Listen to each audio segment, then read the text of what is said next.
Good afternoon from 107.8 Black Diamond FM. Mark Mulgrew, Mr. Entertainment. Yes, that's me. Good afternoon, and I'm going to say good afternoon to my first guest of the day. Good afternoon to George Wood. Good afternoon, Mark. How the devil are you? I'm very good, thanks. How are you? I was absolutely fantastic, and all the better for having you here as well. Yeah, it's nice to have you. Nice to have me here. Thanks. Thanks. Oh, well, it's nice for me, or is it nice for you? It's nice for me, and it's nice for you, I think. Now, I'll just explain. I'll just do a little tag, and then you can tell us a bit about yourself, George. You are George Wood. You're a comedy hypnotist, and we'll touch on other things. But you're also quite unique in what you do because you're 90% deaf as well. Yes. I've been like that for. I mean, the only reason I can actually speak is I got the mumps when I was a kid, so I was born being able to hear, and then I lost my hearing when I was maybe about 5, 6, and it was the schools at the time that realised it because they just thought I was misbehaving.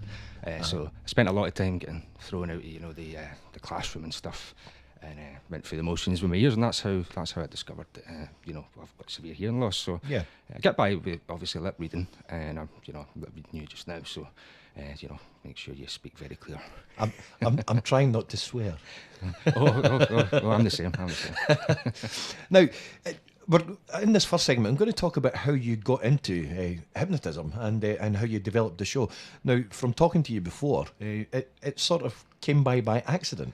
Yeah, it actually was an industrial accident that caused it. I was working doing quite a heavy lifting job that I had to do at the time, and it was the pallets that you get, wooden pallets. I was asked to lift one of them on my own, which you're not meant to do, but I was just in a rush. So I thought, lift it, and I actually felt this ping in my back, and the next day I couldn't even walk. So I went through the whole motions, with doctors and stuff. Long story short, I arrived home one day with a bag of painkillers, feeling sorry for myself and all the rest of it, like you do. And then I thought, you know what? No, I'm going to read into pressure point massages. So I was reading, your shoulders, your arms, your wrists, and the back of your knees and your head. And I put together my own massage, just a pain relief massage. So I tested that in a willing volunteer in my house, and it actually made them fall asleep. So I'm like, you there? And they just didn't actually respond. So I did what I think most people would do these days. Ran up the stairs, Googled how to wake somebody out of hypnosis. But before that, I thought, I better try some comedy sketches. So I had, Harry Hill and all the rest happening in the house. So that was about 7 years ago now. So it was just a wee party trick and stuff.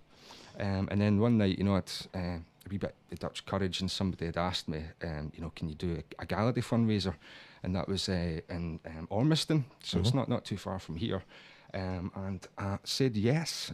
So the next day I thought, oh no, what you done? But then on the night it went absolutely brilliant. Yeah. So I got a standing ovation. Everybody was great. The volunteers were great.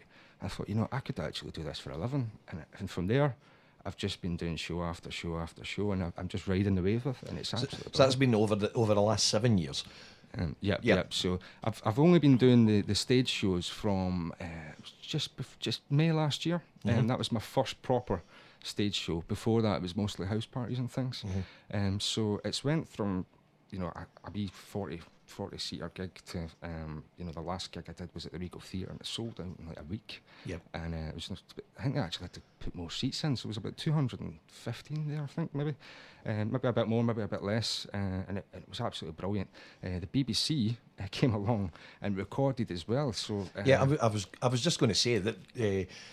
Things have moved on massively for you in probably the last 6 months or so, because and you've started to get a bit of interest from the media. Yeah, but it was the Daily Record picked up and put in an article that led to the BBC, viewing the article, calling me.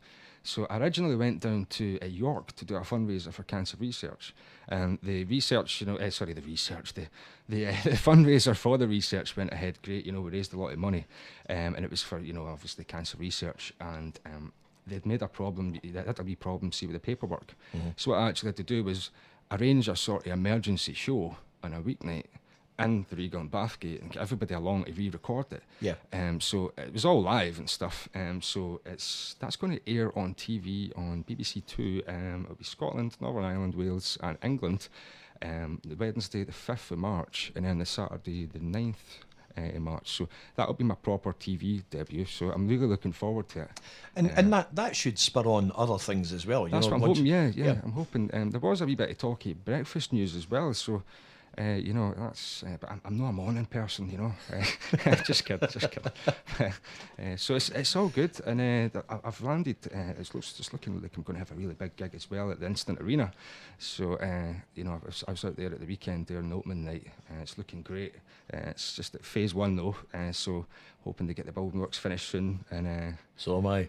Yep. The new Instant Arena. We'll talk a bit more about these shows and stuff later on. One of the things that I'm keen to touch on is that you actually really, really enjoy what you do. A lot of people say to me, you can't laugh along with it, but I just can't help it. I thought, the more that I did it, the more used to it, you just stop laughing so much, but I laugh along with everybody. There was even the last show, there was this bizarre incident that was where there was just a period of, it was probably only 10 seconds silence, but it felt like 10 minutes to me, because I'm in a live show and I'm busy. And the volunteers were asleep. I laughed, and it was just a wee laugh that I made. I don't know why I did it, but then the audience laughed. And then the volunteers woke up and they laughed, and then I laughed, and it was just like this whole minute of just everybody laughing. It wasn't even comedy. It was just the vibes and the atmosphere of the shows. So it's good. I really enjoy it. It rubs off. Definitely. I was watching. We're going to play one of your clips in the next segment, but I was watching some of your stuff on YouTube last night, and not so much that I was watching the participants, but I was watching you actually just laugh along with what's going on, and clearly that you've created that situation. But what you do is different to most hypnotists that I've seen, because I think if most people think about hypnosis shows, they think about people eating onions and stuff like that. Stereotypes. But you do a different kind of show. It's based more on a comedy sort of style. Yeah, well, what the aim is, when I started this, I thought to myself, obviously I could have went down the dirty route, and said, you're and humiliating people. But I thought to myself, I can't even believe that people would do the eating onion thing, because what if they're allergic to eating onions? It's common sense, things like that. The other thing is, I thought to myself, right, why don't I do situational comedy sketches? So I think in my head it's like a play, right, with new characters every single time. But the most important thing to me is that, see the people who volunteer their time at shows, they go home being the star of that play. Yep. And they discover talents that they never knew they had. They do things that are unexpected, but their mates are talking about them all night and all week because they were the star. They weren't humiliated. So I'm laughing with them, they'll laugh with me, and the audience is all laughing with us, so everybody's in the same level, and it's great. You're creating legends. You think so? You're giving people time on stage. That's one thing that you're doing. Yeah, well, I mean, if people check out, the YouTube channel, it's George Wood Hypnosis, they'll see that it's different people each time. You might see the same sketch twice, but it's always different because everybody's got a different mind. So I bring out the best in people. That's what I'm trying to do, and I really enjoy it, when they enjoy it as well. Now, we're going to come back and talk to you. We're going to play a couple of songs. If anybody has a question for George, you can either post it onto Facebook or you can email us, studio@blackdiamondfm.com, or give us a wee call, 0131 663 4488. We'll be back after this.